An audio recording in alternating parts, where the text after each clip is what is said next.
What's happening, people? Back with another reaction, back with some more Ace of Base. We're going back to their second album, The Bridge, 1995, and the next tune is My Deja Vu.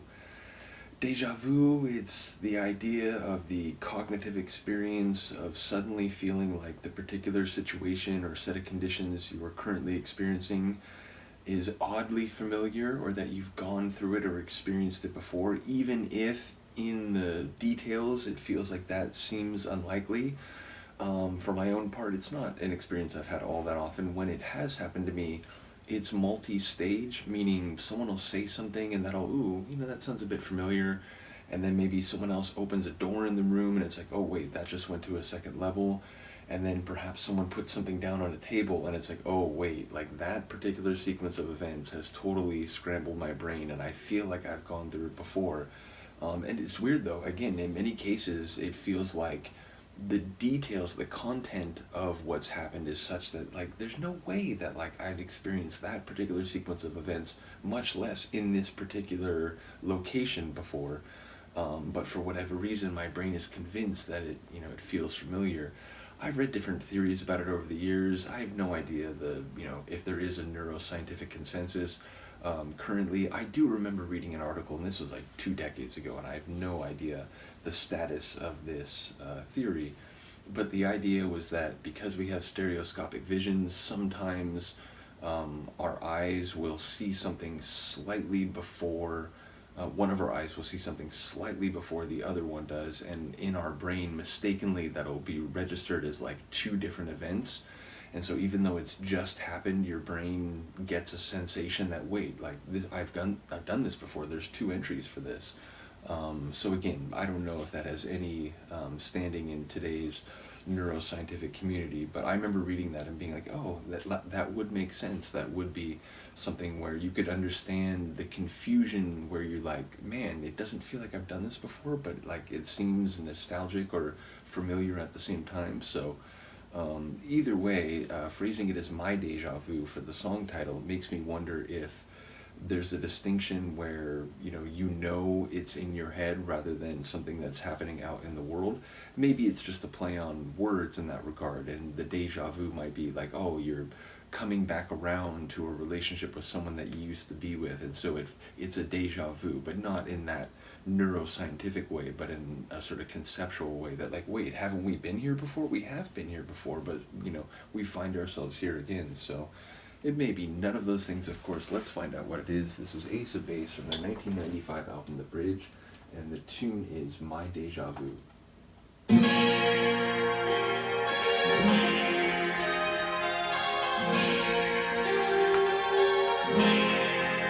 My Déjà Vu.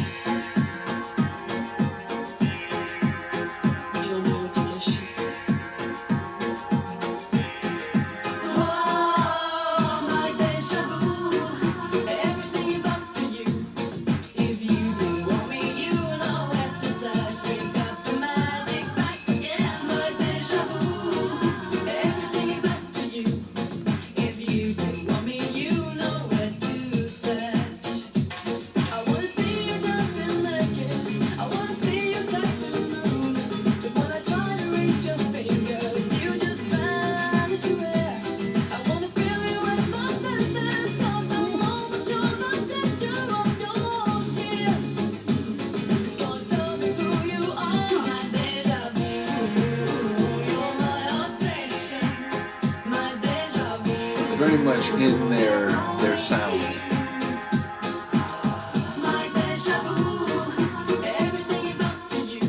I like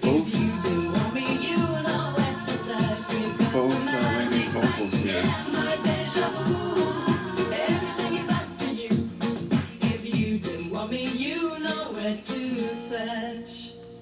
I wanna hold you like I used to. I wanna feel you in my blood.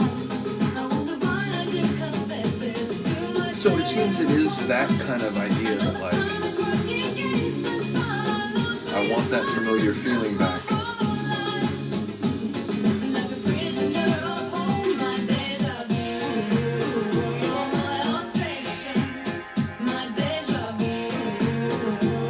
I love that ooh, like after the deja vu.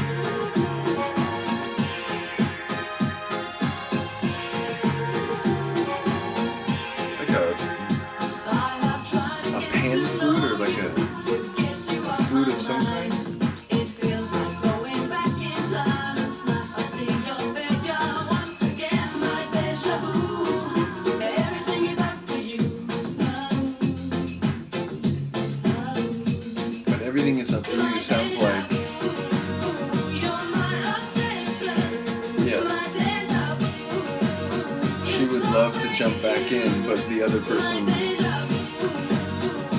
holds all the cards.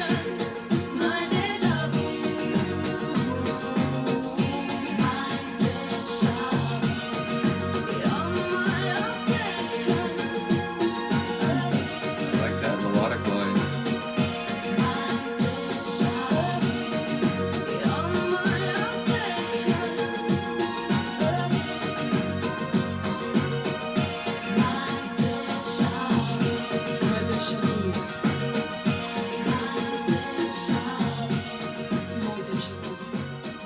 Is that French?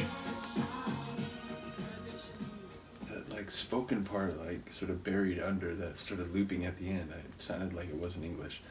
But yeah, it's another tune that's in that darkly pop reggae synth sort of territory, which again, I've now heard them do some different flavors, and I've heard, you know, the tracks which grew out of the tech noir tunes. I think I even reacted to a tech noir tune proper.